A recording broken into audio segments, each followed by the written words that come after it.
What up, what up, what up? It's your homeboy B Watt, and I am back with another episode of Cancel B Watt. And today, in this episode, I want to express my extreme disappointment. I am deeply saddened.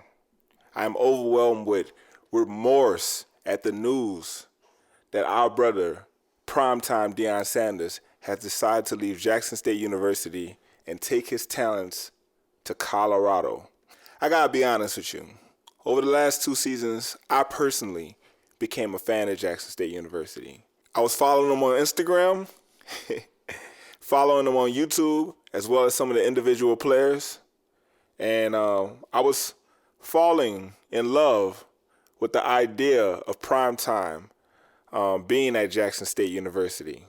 As an HBCU grad myself, I understood the significance and the impact that the presence of somebody the caliber of primetime Deion Sanders was having, not only at Jackson State University, but all across the SWAC and at many HBCUs.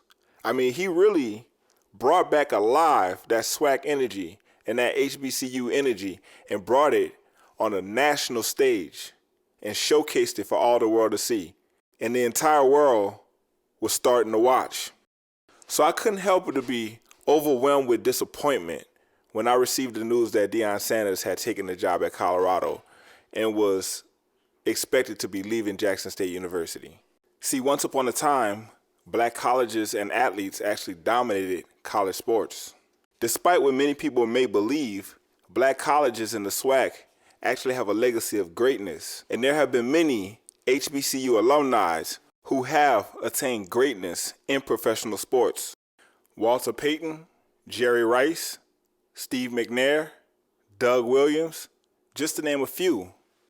Yep, there was a time where national white programs refused to play black programs because they couldn't be seen as losing to a lesser school or a lesser athletic program. So in the effort to restore the competitive balance, many PWIs began implementing recruiting tactics which ultimately left black college programs at a handicap. So therefore, the golden era of black college sports came to an end. But that all changed when Deion Sanders took the job at JSU. That one move began to reshape and reshift the landscape of college sports and put not only JSU, but the SWAC and black college sports and athletics back on the map. But now, the cycle continues. Deion Sanders has been wooed away from Jackson State University, and now he's set to become the head coach of Colorado. And I want to discuss the financial and social implications of that decision.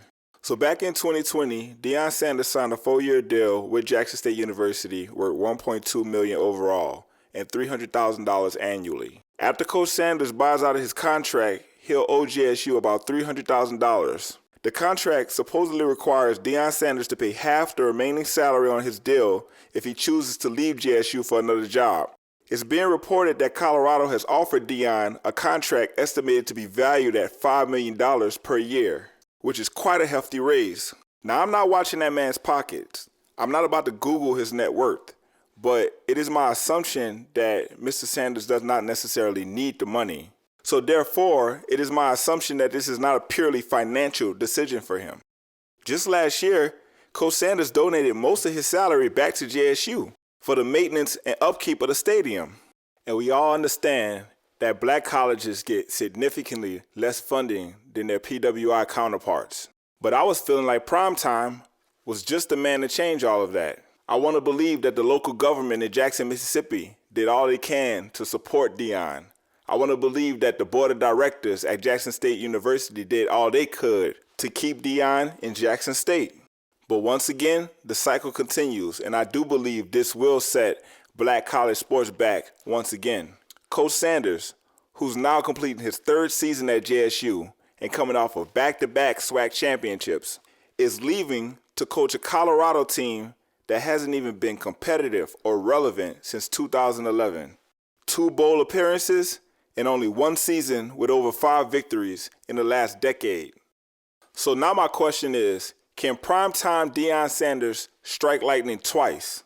JSU just seemed like the perfect storm, especially with both of his sons playing, one being the starting quarterback. I thought by having his sons there playing, that alone would have been enough to keep him there. So I'm thinking this probably wasn't a good move. Colorado is not going to give Deion the same control, the same influence, and the same access that he had at Jackson State University. They're not. Colorado got their own media team. They're not about to let Deion operate well off media. Colorado is a D1 school. They got a different type of board of directors. He's not going to be able to just put the staff together the way he just picks and chooses. They're going to want a certain amount of control and influence over those decisions. And back to Deion's sons, well, specifically Shedeur. As a collective, young black athletes have never had as much power and influence as they do right now. And both Deion Sanders and Travis Hunter are trailblazers. They represent the new young athlete getting paid for his image and likeness. I don't believe that TB12 and Body Armor was coming to Jackson State just because it was Jackson State.